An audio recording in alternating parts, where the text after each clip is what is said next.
No debate dessa emenda constitucional, de externar que essa proposta, de fato, veio encaminhada ainda no governo da presidenta Dilma Rousseff, que, aliás, continua como presidente da República, e essa proposição, ela sofreu aqui no Senado Federal duas modificações importantes.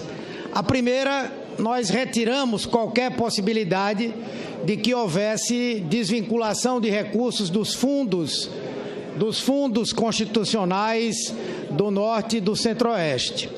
A segunda é que foi feito aqui um acordo para que o montante dos recursos desvinculados não fossem aqueles 30% que vieram na proposta original.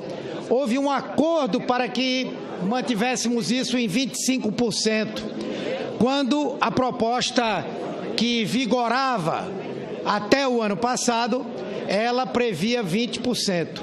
Isso, inclusive, foi uma iniciativa da então oposição. Agora, na condição de integrantes de um governo interino, eles retornam à proposição para uma desvinculação de 30% do orçamento. E com isso nós não podemos concordar. Esse é o motivo de votarmos contra a DRU.